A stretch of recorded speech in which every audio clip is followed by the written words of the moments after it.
ये कहानी भारत के शिमला शहर की है, जहां 21 दिसंबर 2012 की ठंडी और घने कुहासे भरी रात थी। शीत लहर अपने चरम पर थी और बर्फीली हवाओं ने वातावरण को और भी सिहरन भरा बना रखा था।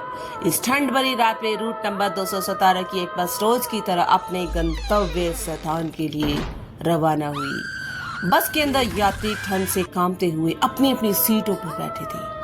रास्ता पहाड़ियों और घने जंगलों से गुजरता था। जैसे जैसे बस आगे बढ़ती गई, कुहासा और भी गहराता गया।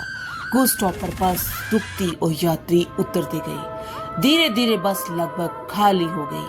अब बस में केवल ड्राइवर, एक महिला कंडक्टर और 3 यात्री बचे थे। एक बुजुर्ग महिला, एक नौजवान लड़का और एक अधेड़ उम्र का व्यक्ति। बस अपनी धीमी रफ्तार से आगे बढ़ रही। चारों ओर घना कोहरा और सन्नाटा पसरा हुआ था। अगले स्टॉप पर बस रुकी और 3 लोग चढ़े। वे अजीबो गरीब कपड़ों में लिपटे हुए थे। उनकी चाल डाल भी कुछ असामान्य सी थी। ड्राइवर ने एक पल को सोचा कि इस घने कोहरे में कौन यात्रा कर रहा है, लेकिन कुछ कहे बिना बस आगे बढ़ा दी। बस की बत्तियां उन 3 लोगों पर पड़ रही थी। उनके कपड़े पुराने जमाने के थे, जैसे किसी नाटक मंडली से आए हों। सबसे अजीब बात यह थी कि उनमें से एक आदमी का सिर थोड़ा झुका हुआ था और वह बिना हिले डुले बैठा हुआ था। बुजुर्ग महिला बार बार पीछे मुड़कर उन तीनों को देख रही थी। उसे कुछ अजीब महसूस हुआ, मगर उसने कुछ नहीं कहा। थोड़ी दूर चलने के बाद अचानक बुजुर्ग महिला ने जोर जोर से चिल्लाते हुए उस नौजवान लड़के को थप्पड़ मार दिया और कहने लगी, मेरा पर्स तूने चुराया है, अभी लौटा मुझे।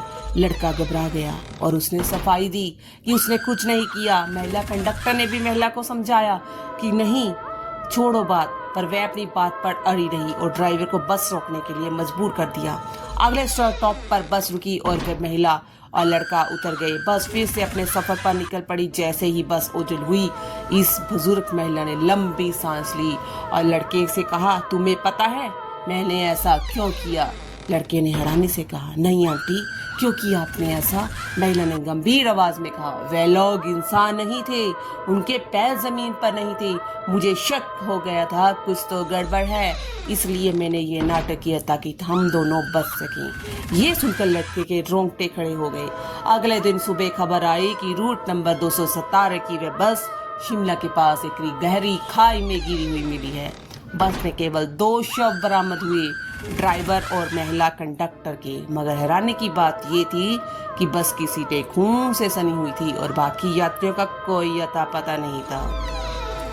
तब से लोग कहते हैं कि रूट नंबर 217 की वह बस आज भी कुछ रातों में धुंधली छाया की तरह शिमला की पहाड़ियों में दिखाई देती है। जो भी